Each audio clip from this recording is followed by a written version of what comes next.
Oh, fuck. Okay. Okay, we're off to the dentist. I mean the endodontist, Dr. Robert Grover's office. Tooth number 31 started acting up approximately 3 weeks ago. And it hurt. And it was sore.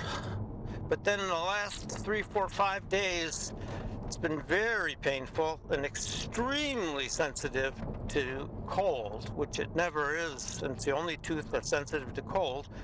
Plus, it's tender, and when I bang on it, it hurts, and the gum area around it seems sore. So I'm thinking I need a root canal in tooth number 31, and I consulted my extensive atlas of root canals for my mouth, which I made about 10 years ago once it became clear that this would be a recurring theme in my life. And I see that tooth number 31, lower right molar, indeed is pristine in terms of Dr. Grover's activities, my endodontist. It's had at least one crown on it, because there's one on it now, and maybe two. Maybe that's a replacement crown. It had an extensive filling placed by prosthodontist Dr. Ben Ross about 6 months ago, where there was erosion between the crown and the remaining portion of the tooth. And Dr. Ross assured me that the tooth was on its last legs. My oral surgeon, Dr. Tricker, I have a whole panel of dental experts to handle my screwed up mouth.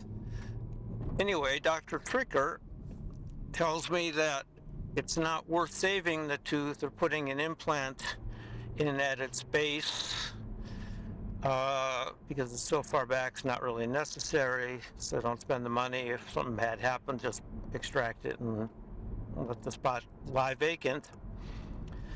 But the problem is that immediately in front, toward the front of my mouth of tooth 31, is where tooth 30 used to be, but tooth 30 was a crown that broke off.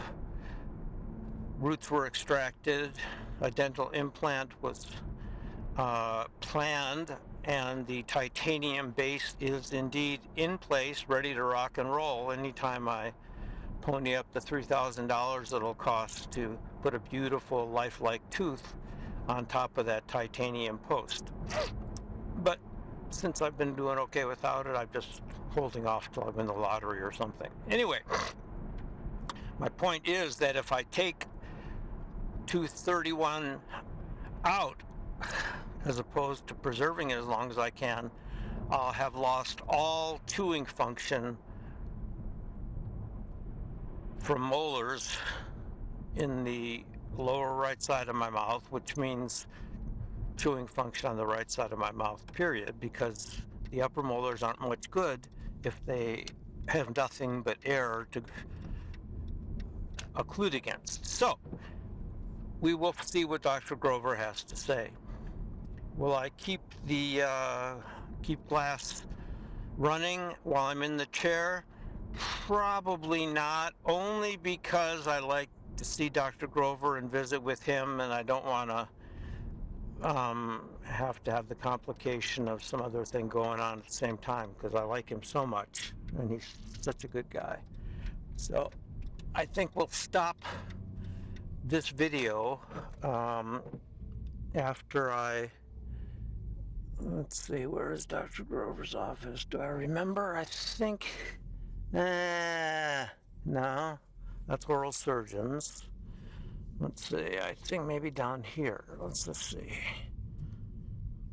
This is a happy place for me. I've had many happy visits here for root canals and dental implants, and God knows, extractions. And the thing is, Dr. Grover is such a great doctor that I really like coming to see him. Isn't it something? There it is, Grover Endodontics, new sign. Beautiful, isn't it? Okay, So I will, ooh, and he's got an associate now. Ooh, this is very exciting. Anyway, I will enter and I will report back with part 2 of a visit to Grover Endodontics after my engagement. Goodbye.